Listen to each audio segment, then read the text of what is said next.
Bienvenue à Y42, l'édition numéro 11. Donc ce soir nous sommes à Jive.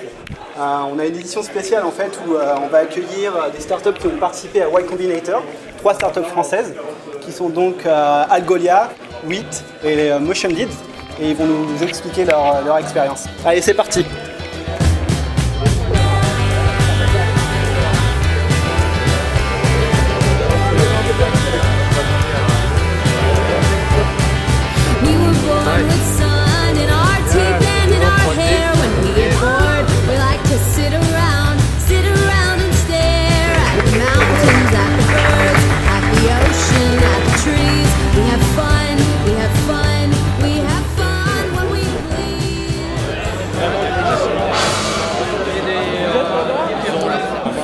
Search sous un mode SaaS, donc on va fournir une API à nos clients qui vont nous pousser de leurs données, on va leur opérer leur recherche.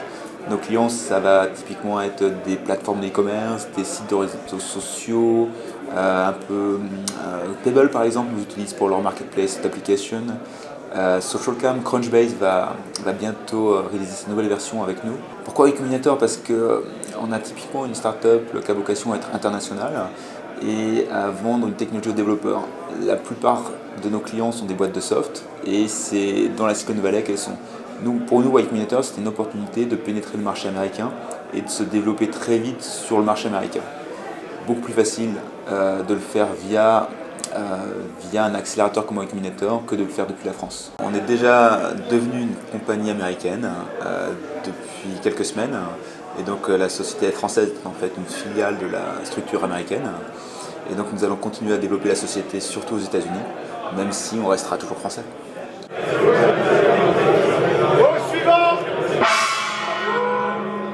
Donc c'est WIT.ai, on fournit des Voice Commands as a Service.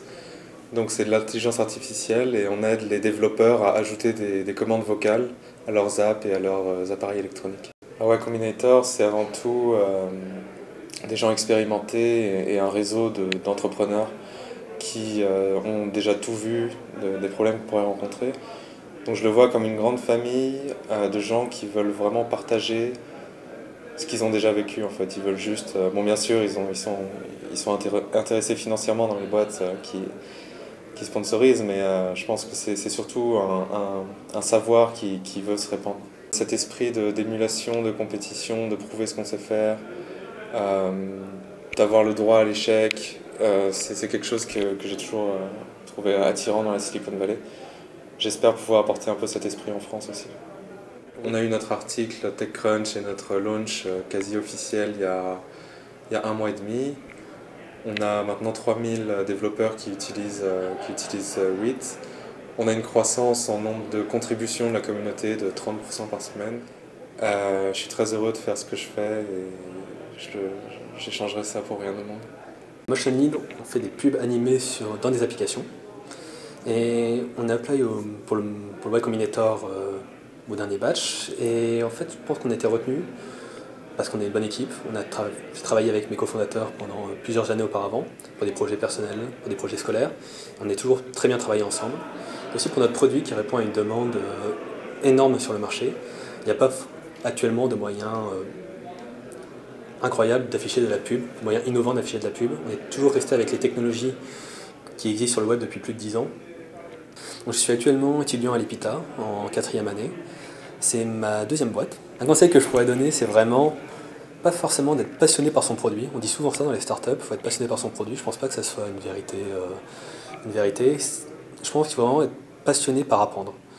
Une startup, c'est vraiment un moyen d'apprentissage énorme. Et le fait de travailler par exemple sur des technos qu'on ne connaît pas forcément au début, c'est cette passion d'apprendre qui fait avancer les startups.